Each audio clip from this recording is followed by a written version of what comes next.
Rahul Gandhi Colombia पहुंचे और यहां पर उन्होंने आरएसएस पर तीखा हमला बोला है। कोलंबिया में राहुल गांधी का आरएसएस पर तीखा हमला। उन्होंने कहा है कि कमजोर को पीटना आरएसएस की विचारधारा है। 5 से 6 लोग एक व्यक्ति को पीटते हैं। राहुल गांधी की ओर से यह बयान जारी किया गया है। कमजोर को पीटना आरएसएस की विचारधारा है। कोलंबिया में राहुल गांधी का आरएसएस पर हमला और यहां पर उन्होंने लोकसभा में विपक्ष के नेता राहुल गांधी ने कोलंबिया में एक यूनिवर्सिटी में एक कार्यक्रम के दौरान आरएसएस और बीजेपी की विचारधारा पर जोरदार हमला बोला है। उन्होंने आरएसएस की विचारधारा को कायरता से भरी बताते हुए कहा कि 5 से 6 लोग मिलकर एक कमजोर व्यक्ति को पीटते हैं जिससे उन्हें खुशी मिलती है। ये कायराना हरकत आरएसएस की विचारधारा है, कमजोरों को दबाना है। इस तरीके की बयानबाजी राहुल की ओर से की गई। राहुल गांधी ने विनायक दामोदर सावरकर की किताब का हवाला देते हुए कहा कि सावरकर ने एक मुस्लिम व्यक्ति को पीटने की घटना का जिक्र करते हुए इसे गर्व का विषय बनाया था। हालांकि राहुल गांधी कोलंबिया पहुंचे और यहाँ पर लगातार वो बीजेपी आरएसएस पर हमला बोल रहे हैं। इस बीच उन्होंने आरएसएस पर आरोप लगाया और कहा कि 5 से 6 लोग मिलकर एक कमजोर व्यक्ति को पीटते हैं जिससे आरएसएस को खुशी मिलती है।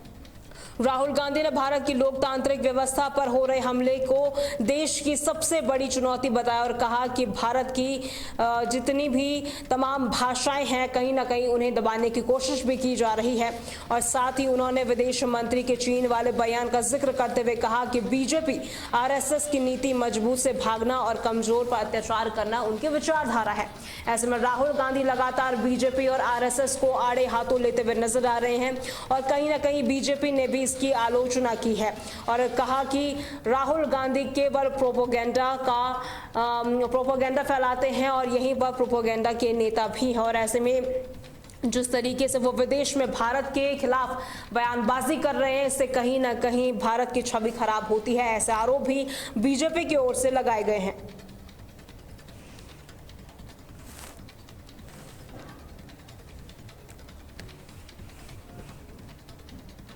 वहीं छत्तीसगढ़ के बीजापुर में अब तक का सबसे बड़ा सरेंडर किया गया है माओवादियों की ओर से। इस वक्त की बड़ी खबर, बड़ी अपडेट हम आपको छत्तीसगढ़ के बीजापुर से दे रहे हैं जहां पर माओवादियों ने सरेंडर किया है और बड़ी सफलता यहां पर सुरक्षा बलों को देखने को मिल रही है। हालांकि जितने भी माओवादी थे उन्होंने सरेंडर कर दिया है। पुलिस अधिकारियों के सामने उन्होंने सरेंडर किया है और कहीं ना कहीं जिस तरीके से छत्तीसगढ़ में नक्सल विरोधी अभियान चलाया जा रहा था उसमें एक बड़ी सफलता हासिल की गई है। इस वक्त की बड़ी खबर हम आपको छत्तीसगढ़ के बीजापुर से दे रहे हैं जहां पर सबसे बड़ा सरेंडर किया गया है।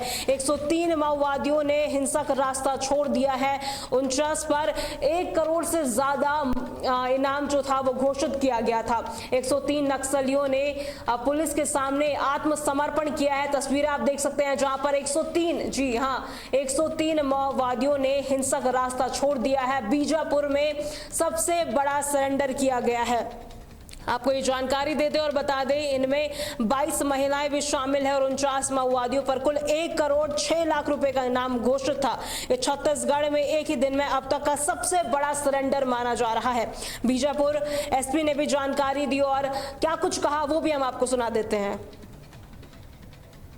103 माओवादी बीजापुर पुलिस और सीआरपीएफ के समक्ष आत्मसमर्पण कर रहे हैं।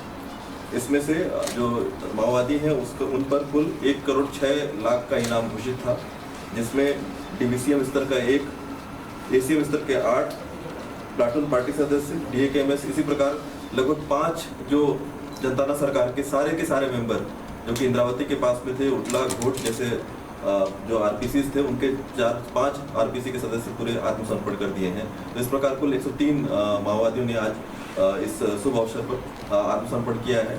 आत्मसमर्पण करने का जो मुख्य रीज़न था वो जो सरकार के जो विकासोन्मुखी जो कार्य चल रहे हैं, इसके अलावा जो एंटी नक्सल ऑपरेशन भी उस पर दबाव बढ़ता जा रहा है।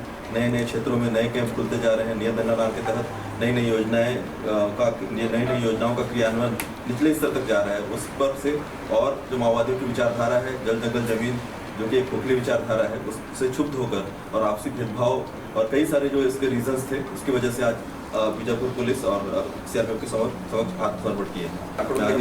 1 जनवरी 2024 से तो लगभग 924 जो माओवादी हैं वो गिरफ्तार हो चुके हैं इसी प्रकार 599 माओवादी, लगभग 600 के माओवादियों ने आत्मसमर्पण किया है और 100। तो ये तस्वीर हम आपको बीजापुर से दिखा रहे हैं, जहां पर अब तक का सबसे बड़ा सरेंडर किया गया है। एक दिन में ही 103 माओवादियों ने हिंसक रास्ता छोड़ दिया है। फोन लाइन की ओर रुख कर लेते हैं। कृष्णा पटेल हमारे संवाददाता हमारे साथ जुड़ चुके हैं। कृष्णा, देखिए 103 माओवादियों ने हिंसक रास्ता छोड़ दिया, कितनी बड़ी सफलता के तौर पर इसे देखा जा रहा है? निश्चित तौर पर एक बार फिर से नक्सल मोर्चे पर बड़ी सफलता इसे कहा जा सकता है, जहां बीजापुर पुलिस के लिए कल का दिन ऐतिहासिक दिन रहा, जहां एक साथ एक नहीं दो नहीं पूरे 103 नक्सलियों ने पुलिस के समक्ष आत्मसमर्पण किया है। दरअसल मैं आपको बताना चाहूंगा कि केंद्रीय गृह मंत्री का बस्तर दौरा 4 अक्टूबर को होने वाला है। इसको लेकर कहीं न कहीं इसे ऐतिहासिक सरेंडर माना जा रहा है। जिस प्रकार से सरकार नक्सल इलाकों पर जा रही है और विकास कर रही है, और सरकार विभिन्न प्रकार की नक्सलियों के विरुद्ध जो विकास की राह पर नियत नीलानार योजना चला रही है, इसको लेकर कहीं न कहीं नक्सली प्रभावित हुए हैं और बीजापुर पुलिस के समक्ष आत्मसमर्पण किए हैं। तो कहीं न कहीं ये बीजापुर पुलिस के लिए नक्सल मोर्चे पर एक बड़ी सफलता इसे कहा जा सकता है। जी जी कृष्णा, क्या महिलाएं भी इसमें शामिल थी? जी, इनमें महिलाएं भी शामिल है और इसमें विभिन्न प्रकार के आत्मसमर्पण करने वाले कई बड़े माओवादी शामिल हैं, जिसमें डिवीजन कमेटी की डिप्टी कमांडर, डीबीसीएम पार्टी और पार्टी दल कमेटी के सदस्य, पीपीसीएम एरिया कमेटी के सदस्य, एसीएम प्लाटून पार्टी सदस्य, ऐसे कई नक्सली शामिल है जो विभिन्न घटनाओं में इनकी अहम भूमिका रही थी। जी बहुत बहुत शुक्रिया कृष्णा हमारे साथ जुड़ने के लिए।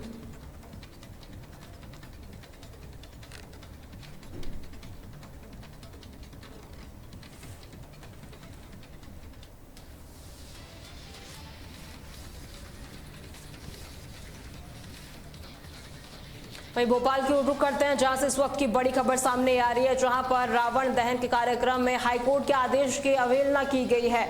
इस वक्त की बड़ी खबर, बड़ी अपडेट हम आपको भोपाल से दे रहे हैं, जहां पर रावण दहन में हाईकोर्ट के आदेश की खुलेआम अवहेलना की गई। सोनम रघुवंशी समेत 3 आरोपी महिलाओं की तस्वीरें लगाकर पुतला फूंका गया था।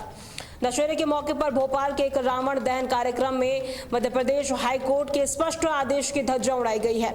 आयोजकों ने कोर्ट के बैन के बावजूद रावण के पुतले पर जो आरोपी है सोनम रघुवंशी और 2 अन्य महिलाओं की तस्वीरें चिपकाई हैं और जिसके बाद इस पे आग लगा दी गई। हाईकोर्ट ने 28 सितंबर को इंदौर की पौरुष संगठन को सोनम समेत किसी भी आरोपी महिला को पुतला न चलाने का आदेश दिया था, लेकिन इसके बावजूद भी कहीं ना कहीं रावण के साथ साथ इन महिलाओं की तस्वीरें भी चिपकाई गई है और यहाँ पर इनका पुतला भी फूंका गया है। ये बड़ी खबर हम आपको बता रहे हैं, जहाँ पर कोर्ट के आदेश के बावजूद सोनम रघुवंशी का जो फोटो है वो भी लगाया गया और इसमें तमाम जो 3 आरोपी हैं वो भी शामिल थी और इनमें आग लगा दी गई।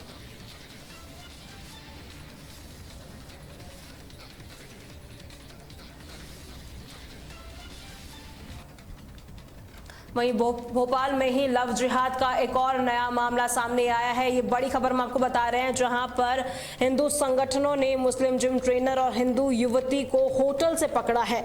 जमकर धुलाई जिम ट्रेनर की गई। राजधानी भोपाल के हबीबगंज थाना क्षेत्र में लव जिहाद को एक बार फिर से हवा दे दी गई है। ताजा मामला सामने आया है, जहां पर जो हिंदू संगठन के जो लोग थे उन्होंने जिम ट्रेनर को, जो कि मुस्लिम समुदाय का था, दौड़ा कर पीटा। ऐसे में पुलिस मौके पर पहुंची और जो जिम ट्रेनर था उसे हिरासत में ले लिया गया। पुलिस थाने लेकर पहुंची है जिम ट्रेनर को और ऐसे में जो महिला थी वो भी दोनों के दोनों एक होटल में पाए गए थे, जिसके बाद हिंदू संगठनों को इसकी जानकारी मिली और वो मौके पर पहुंचे और यहाँ पर काफी ज्यादा बवाल भी देखने को मिला। समाज के अंदर असत्य पर सत्य की जीत का पर्व है और फिर भी आज कई जिम के अंदर इस प्रकार के रावण घुसे हुए हैं। उनको बाहर निकालने की काम हम लोग भी करेंगे, राष्ट्रभक्त कार्यकर्ता करेंगे, जिला प्रशासन अपना काम करेगा। किसी को भी नहीं बख्शा जाएगा, किसी को भी नहीं छोड़ा जाएगा। जिम ट्रेनर के अंदर जो इस प्रकार के रावण घुसे हुए हैं, कहीं उनके ऊपर आपराधिक प्रकरण तो पंजीबद्ध नहीं है। किन किन थानों के अंदर मुकदमे पंजीबद्ध हैं, अगर वो इस प्रकार की ट्रेनिंग दे रहे हैं तो संबंधित थाना प्रभारी को इस पर कार्रवाई करना चाहिए और अगर वो अपराधी है। बड़ी खबर में फिलहाल के लिए इतना ही। खबरों के लिए बने रहें तहलका डिजिटल के साथ।